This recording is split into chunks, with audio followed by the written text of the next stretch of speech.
There are things that I've just decided that I no longer want to do. I've been thinking about some of the items that I have on the list that I'm about to share with you guys since as far back as the last quarter of last year. And these are things that I currently consider to be very draining, very tedious. They don't serve me. I can argue that they don't serve any other person. Okay, in a good way. And initially when I came up with the list, I was like, I'm going to decide and stick to the things that I've listed out. But then I decided that I might as well just share with you guys as well, because I think that some of you are going to find the things that I'm about to share to be very, very helpful. So if you are in desperate need of ideas or even suggestions for things that you should no longer tolerate or do, going into 2026, going into the rest of, I don't know, however long you want, this video is for you.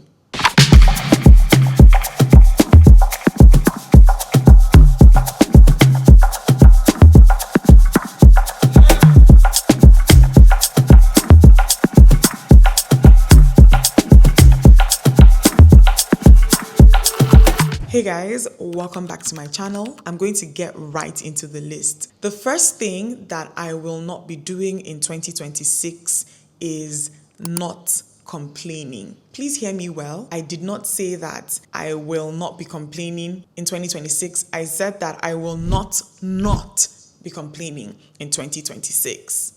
Okay, I will complain if there's a complaint to be made. I will not be chesting anything. And this is one of those things that I've just found does not serve anyone. It doesn't serve you. It doesn't serve the next person that tries a thing or tries a service after you. If there's a complaint to be made, I'm going to make it. For the past couple of years, I've been, dabbling with this, be the bigger person, do not raise an issue, keep quiet, just chest it. There's no need to say anything. I'm done. You know those aunties that you had when you were growing up, the ones that always want to speak to a manager? I fear that I am gradually turning into one of those. And I've had a couple of conversations with people who I'm friends with, people who I love in the past year that has actually made me very resolute when it comes to this particular point. Let me tell you guys a story really quickly. So there's a grocery store that I'll typically go to buy things. And last December, I realized that I bought something fake from them. It was toothpaste, and this particular brand of toothpaste, we use it all the time. My husband is even the one that buys it most of the time because he introduced me to it. So sometimes when he's coming back, he buys it. And on this particular day, I was doing grocery shopping and I saw this at the store that I typically go to, and I grabbed maybe about 2 or 3. When we started using it, I noticed that the taste was off. Something was really, really wrong. It didn't taste normal. It didn't taste quite right. And it just tasted really watered down. The packaging also didn't really look suspicious at first. But when I realized that something was up, I told my husband, please, on your way back from work, can you stop at the store where you typically get this thing from and grab one? I want to compare it to what I bought the last time. And he came back to the house, and it was very obvious that what we had were 2 different things. There were different phone numbers. The fonts were different. So many things were different. One was shiny, one was matte. And I was really shocked. But around the time that I clocked that this was happening, it was December. A lot of stores had already closed on the day that we realized. The second thing was the fact that I didn't have my receipt anymore. And in this country, if you want to return something and make a solid case and just save yourself the stress, you need to have your receipt, and I didn't have my receipt anymore. And I thought about it. It was very upsetting. I didn't say anything, but I was like, this might be just a supplier error. Maybe they had or received really bad supplies, and I want to believe that someone else had gone to complain aside me, and that this will most likely not happen again. Tell me why I went to the store last week, saw the same toothpaste. Instead of buying 2 or 3, I just grabbed one. I grabbed one, came back to the house, opened it. This time around, I didn't even need to put it in my mouth to realize that something was wrong. I'm going to insert pictures. The branding was clearly very different. One was very sloppy, and I couldn't believe it. This time around again, I don't know what happened. I misplaced the receipt again. But I was like, that's not stopping me.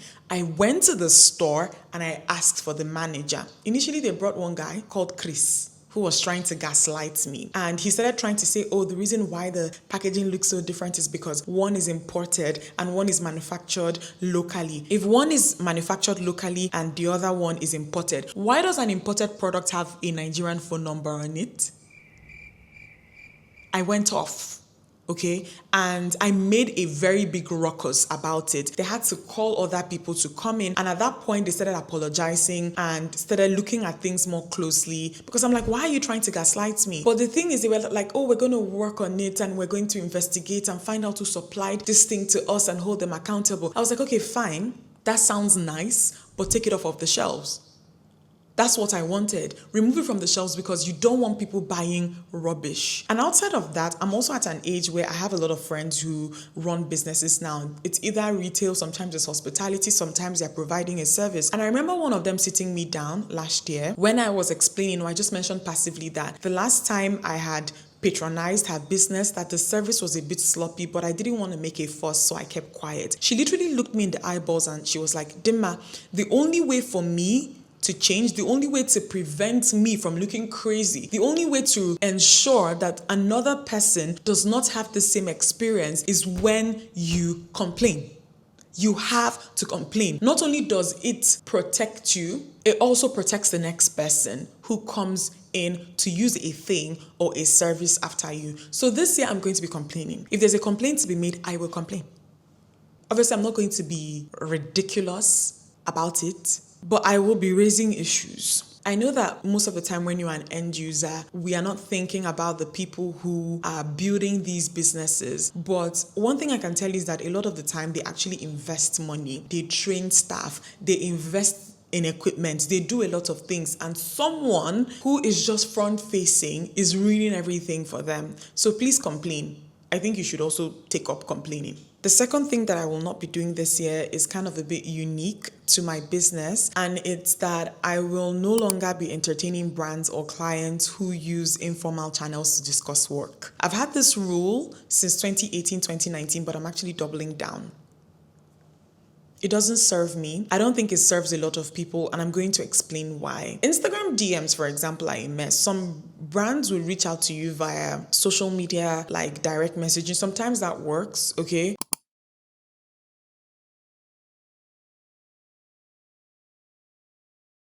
But my thing is, I'm not entertaining anybody, for example, who wants to kind of message you on WhatsApp or call you in order to finalize or discuss certain things. Send an email first. There are certain parts of it that we can hop on a quick call for, but no, I would also not recommend this to upcoming creators, because I see that a lot of times some people are confused as to what to do. It's actually a very risky thing. And again, like I explained, I've had this in place for a very long time, and it was because of a particular incident. I had this situation where initially the brand actually reached out via email, the normal formal channels, and I remember someone who was working with them at the time called me. This was back in the day when I didn't really have an issue providing my number. And I remember that she called me and told me to please make some adjustments to something that I was already doing. And I remember telling her after that call to please send an email confirming what she said, but she never did. And I remember the only thing that saved me in that situation was that I sent an email basically saying, per our last phone conversation,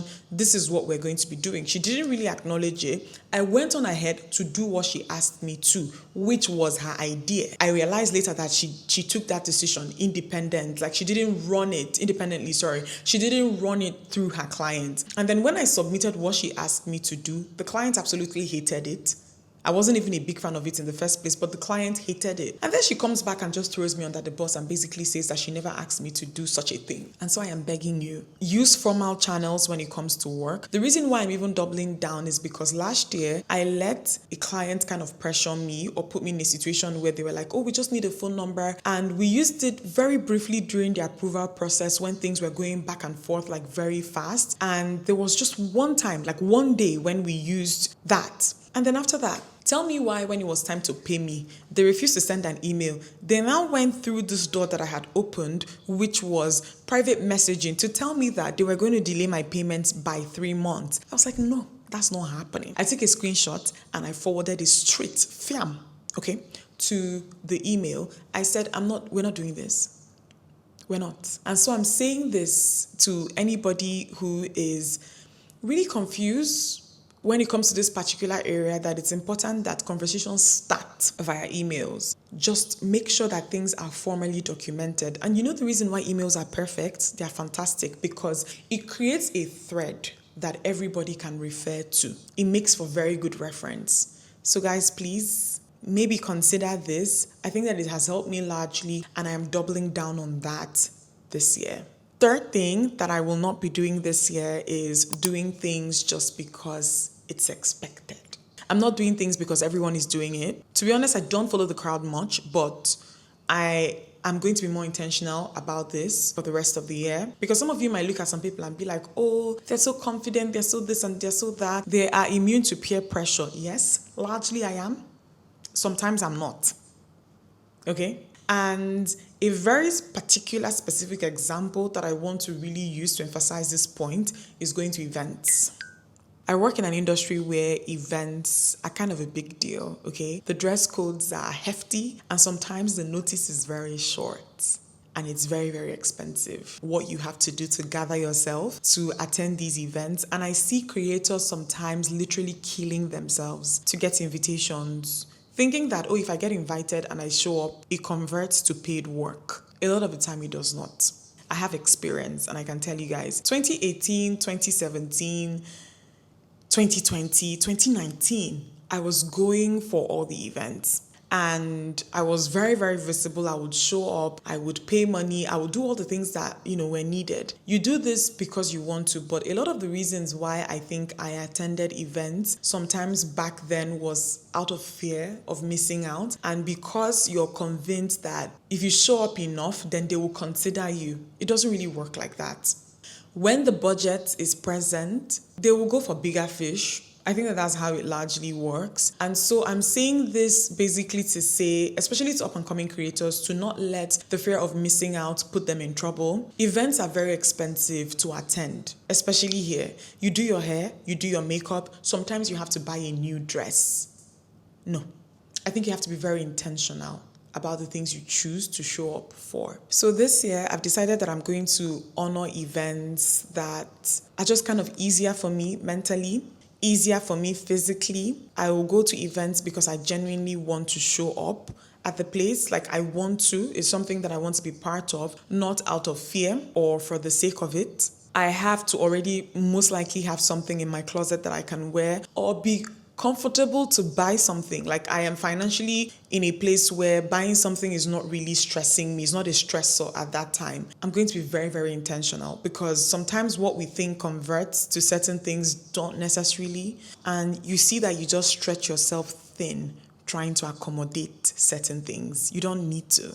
The fourth thing that I will not be doing this year is operate from a place of cultural fear. Like letting cultural fear control me.